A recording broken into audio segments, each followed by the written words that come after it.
आई,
आई, बरं झालं तू आलीस आई.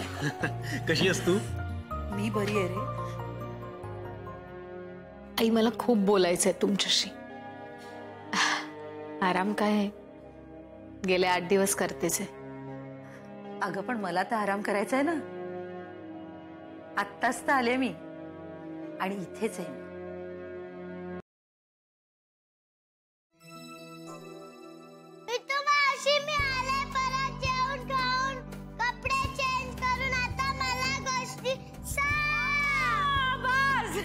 केवढ्या मोठ्याने ओरडते का तू? सांगणार गोष्ट तुला, गोष्ट आठवते मी. गोष्ट एक काम करूया का, गोष्ट आठवेपर्यंत मला तू तुझ्या अंमळण्याच्या गमती जमती सांगतेस का? आमच्या टीचरनी एका पोराची चांगलीच जिरवली. त्याचं नाव आहे डंपर. डंपर? तो ढोलू आहे ना, म्हणून सगळे त्याला शाळेतली मित्र डंपर बोलतात. डंपर? बरं डंपर तर डंपर. काय केलं त्या डंपरनी? त्यांनी ना त्या दिवशी माझ्या मैत्रिणीची गपचूप पेन्सिल घेतली आणि त्याच्या बॅगेत ठेवली. हो. मग बाईनी चांगलंच ओळखलं की डंपरनीच पेन्सिल घेतली आहे. मग टीचरनी त्याचं दप्तर तपासलं. मग टीचरला त्याच्यात पेन्सिल सापडली.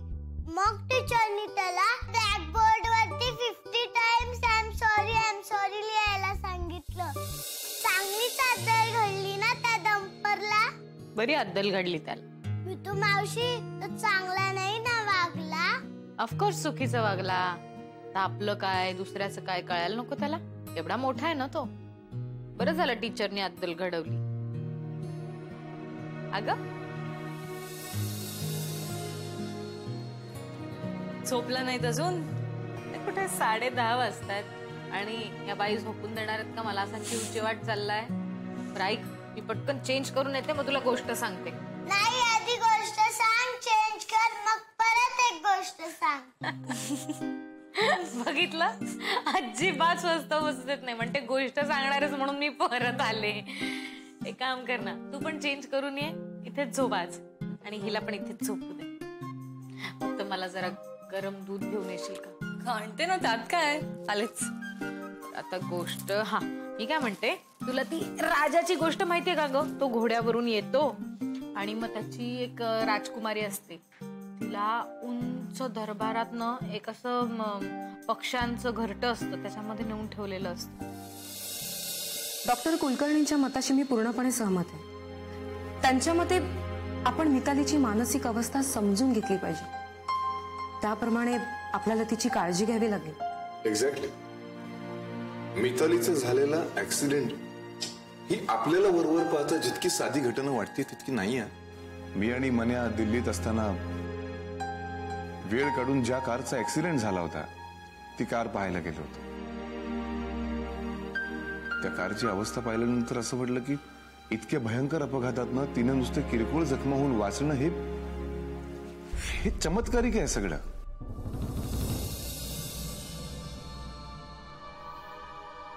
याचाच एक अर्थ असा होतो की अपघाताचा प्रसंग मितालीच्या मनावरती इतका भीषणपणे कोरला गेलाय ना की त्याचे पडसाद तिच्या मनावरती खोलवर रुतून बसले असतील. तिच्या शरीरावरच्या जखमा कितीही किरकोळ असल्या ना तरी तिच्या मनावर झालेला आघात प्रचंड आहे.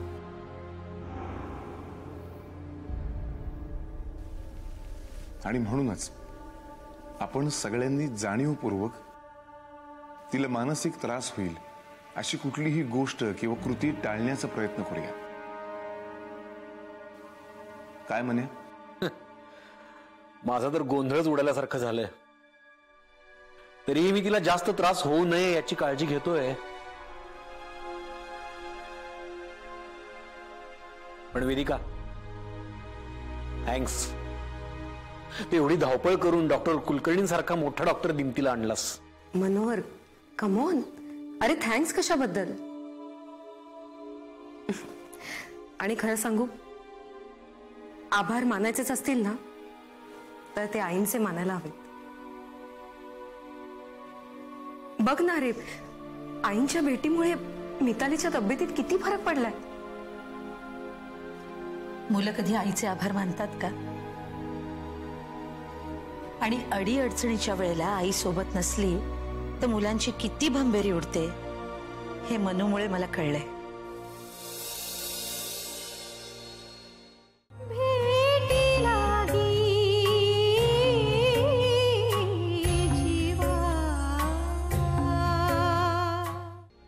आणि आता मितालीच्या बद्दल माझ्या मनात कुठलंही किलमिश नाहीये.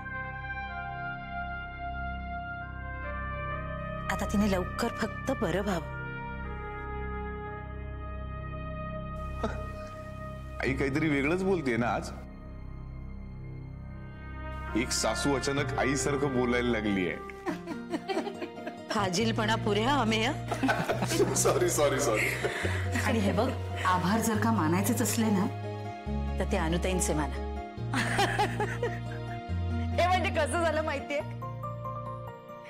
आभाराचा नारळ सगळीकडे फिरून शेवटी पुन्हा माझ्याच पदरात आलाय. आभार मानायचेच असतील ना तर त्याचे माना. मी नेहमी सांगते, या विश्वाची निर्मिती ज्याने केली त्याला बरोबर माहितीये विश्वाचा पसारा कसा आवरायचा आहे ते. कधी, कुठे, कशासाठी, काय घडवून आणायचं हे तो न चुकता घडवून आणणारच.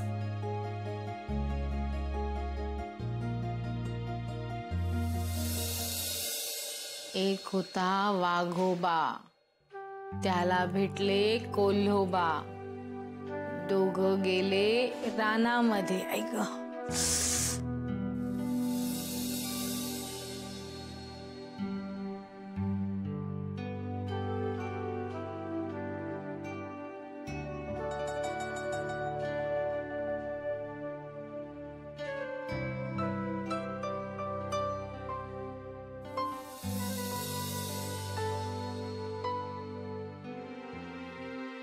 मनोहर, अलका, आता मितालीची जबाबदारी तुमच्या दोघांवर आहे. कारण तिला सगळ्यात जवळचे असे तुम्हीच दोघं आहात. तिच्या आयुष्यात तुमच्या दोघांचं स्थान खूप जवळचं आणि महत्वाचं आहे. तेव्हा तिची जबाबदारी खऱ्या अर्थाने तुमच्या दोघांची. मी जरा मध्ये बोलू का?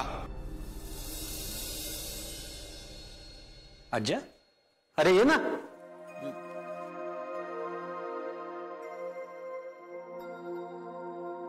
हे बघा, दोन माणसं बोलत असताना तिसऱ्या माणसाने मध्ये बोलू नये हा संकेत मला माहितीये. पण आज तो मोडला तर चालेल का? अरे काय आज्या, सगळी आपलीच माणसं आहेत. बोल. मला बोलायचं नाहीये, दाखवायचंय. चला माझ्या बरोबर. चला चला उठा, बसले काय, उठा चला. बरं, चला, उठा उठा. या या या.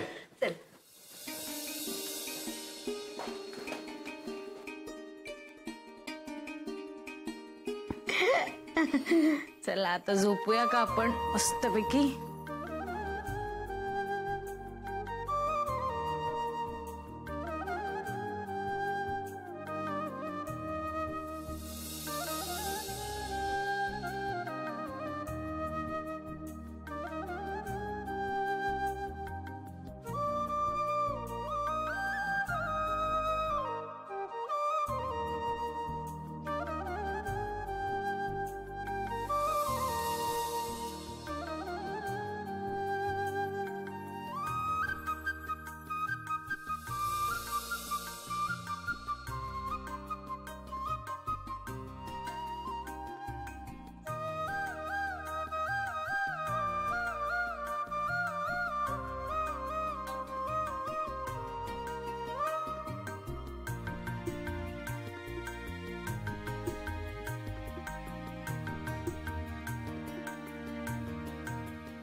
आजी वाट बघते बघ, आजीला शोधायला जा. बघ खिडकी मागे लपली बघ.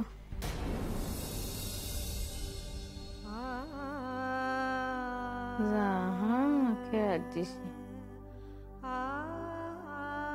बाळ माझं ते.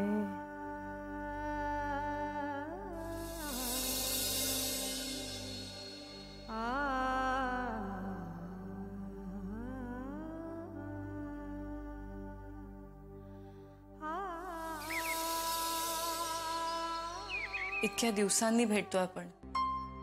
खरं तर मलाही असं लगेच निघणं. तू एवढी आलीस, मला भेटलीस, रात्रभर छान गप्पा मारल्यास, मलाच खूप बरं वाटतंय. आणि या मनी मावशी गप्पा मारून मला एवढं फ्रेश वाटतंय सांगू. मला सुद्धा फ्रेश वाटतंय. तुला कशाला फ्रेश वाटतंय? मी तू मावशीला वाटतं म्हणून मला पण वाटतं. गोड गोड रसगुल्ला आहे नुसता, रसगुल्ला. खाऊन टाकू का तुला? तू कधी येणार आमच्या घरी? मी तुझ्या घरीच आहे, तुझ्या बरोबरच आहे, तुझ्या जवळच आहे. ए बाळा, खूप खूप अभ्यास कर. हात दे. खूप खूप अभ्यास करायचा हा. आईला त्रास द्यायचा नाही. मी तू निघू मी आता. हो निघ. हे घे तुझ्यासाठी. हे माझ्यासाठी? थँक्यू. आता पापा दे गोड गोड. इकडे मी घेऊ का? चल निघतो आम्ही. हो पण परत ये नक्की. नीट जाण पोचलीस की फोन कर. चल रिया. टाटा. टाटा.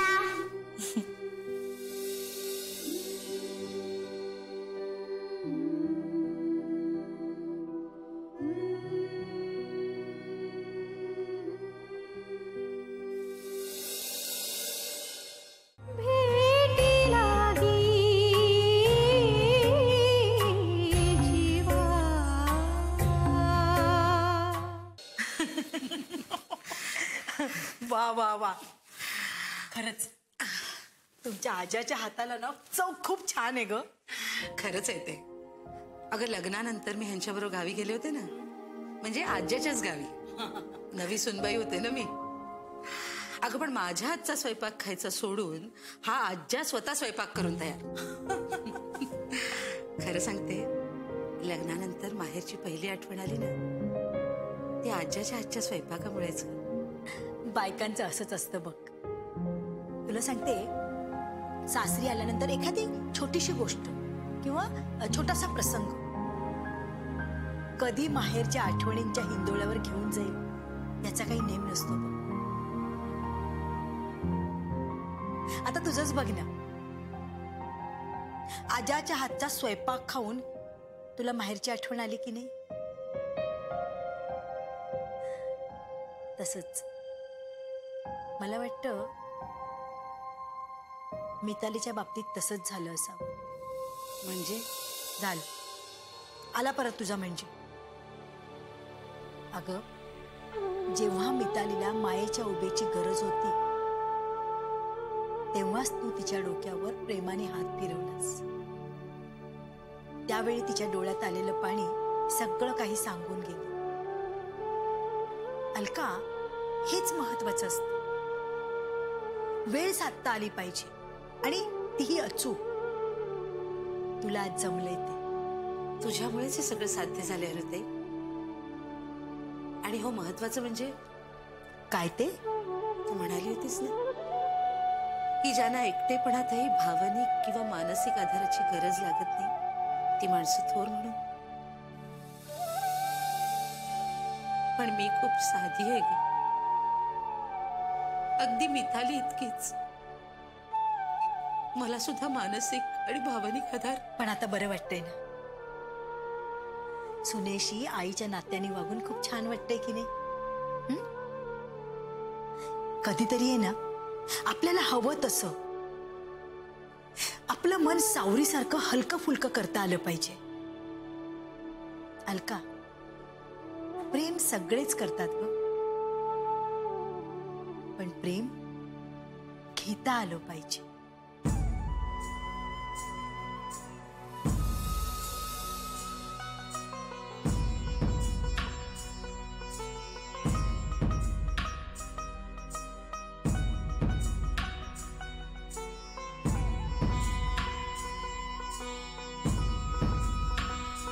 प्रेम घेता आलं पाहिजे.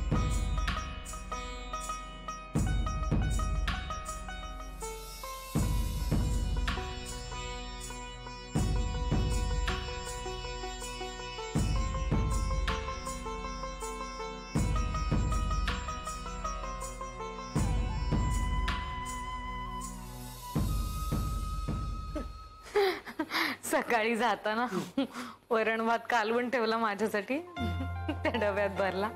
म्हणाली मी कालवून ठेवते, रात्री पण हाच वरण भात जेवायचा, गरम करायचा, मायक्रोवेव्ह मध्ये टाकायचा आणि मला फोन करायचा खाल्ल्यावर. बाई बाई, एवढासा वेळ होती पण दंगा घातला नुसता पोरीनी. आणि हॉल मधला तो फ्लॉवर पॉट टिपॉयवर असतो ना आपल्या नेहमी, आजाने तर कोपऱ्यात नेऊन ठेवला होता.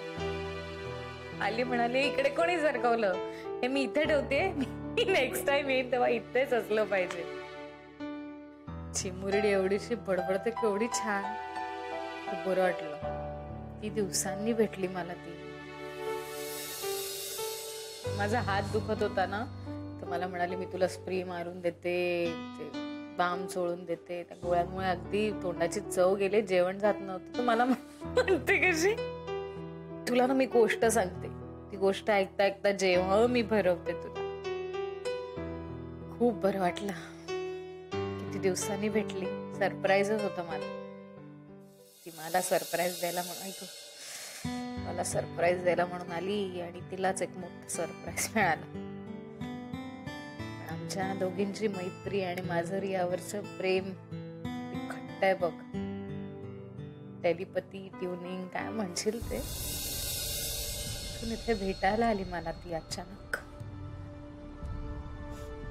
बिचारी सासूबाई एवढ्या बडबडतात तिला माझ्यावरून, तरी सुद्धा म्हणाली नाही, त्यांना सांगितलंच नाही, मी तशीच निघून आली तुला सरप्राईज द्यायला.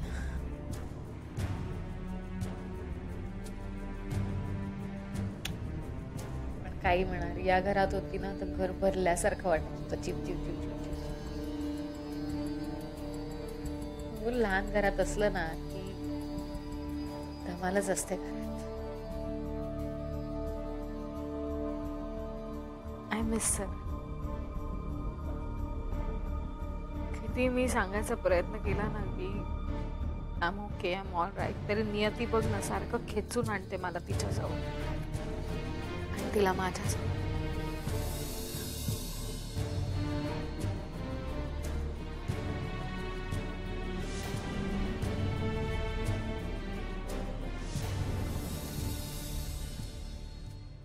तूच म्हणतेस ना मी तू की तू मला आणि यांनाच आई वडील मानायचीस, मग करू दे की मला थोडं आईसारखं. आई मी तू खरं तर तू नेहमीच प्रयत्न केलास ग, पण मीच तुला कधी शीतलची जागा घेऊ दिली नाही. मला शीतलची जागा कधी घ्यायचीच नव्हती.